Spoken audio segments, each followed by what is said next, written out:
بسم اللہ الرحمن الرحیم۔ السلام علیکم۔ نبی کریم صلی اللہ علیہ وسلم کے ارشادات۔ نبی کریم صلی اللہ علیہ وسلم نے ارشاد فرمایا، تم میں سے کوئی شخص اس وقت تک ایماندار نہیں ہو سکتا جب تک اپنے بھائی کے لیے وہ نہ چاہے جو اپنے نفس کے لیے چاہتا ہے۔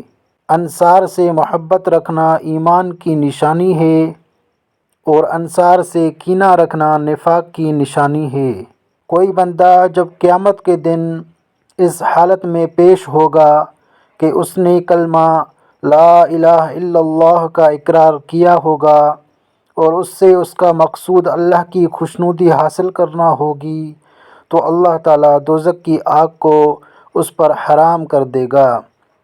اللہ تعالیٰ فرماتا ہے کہ میرا وہ مومن بندہ جس کی میں کوئی عزیز چیز دنیا سے اٹھا لوں اور وہ اس پر ثواب کی نیت سے صبر کر لے تو اس کا بدلہ میرے یہاں جنت کے علاوہ اور کچھ نہیں۔